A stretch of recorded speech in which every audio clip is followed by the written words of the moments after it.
In this video, I'll be showing you how to master the aggregate function in Microsoft Excel. So we are going to use the aggregate function to find the sum and average. You can use it to do a lot for marks and the rest. So with the aggregate, it's going to help us ignore errors. You get it? So you can see this table here. We are going to calculate the sum for profit and then the average at the error column here. And we are going to ignore these errors then and then come out with an answer. So now let's start with the aggregate sum. So let's enter our formula here, equal to, and we enter the aggregate function. That's it. And you can see the function number. We have the functions here. We have average, count, and the rest. And I said sum. So sum is number 9. You can select it or you can enter your 9 by yourself, but I double tap the 9 and a comma. Always follow the parameters, and then the options, ignore the error values. So you can select 2 or 3. So I double tap 2. Sorry, let's continue. So after double tapping my 2, what I do is the array. So just like I said, the sum is for the profit section.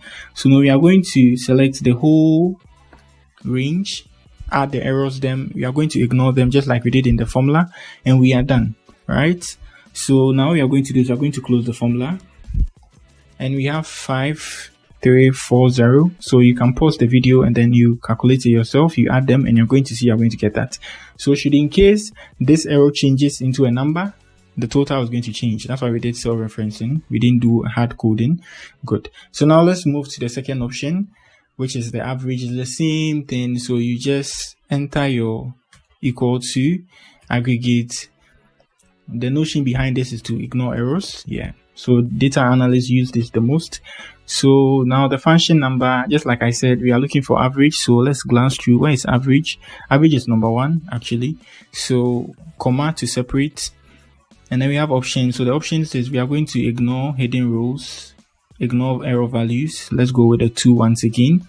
And now a comma.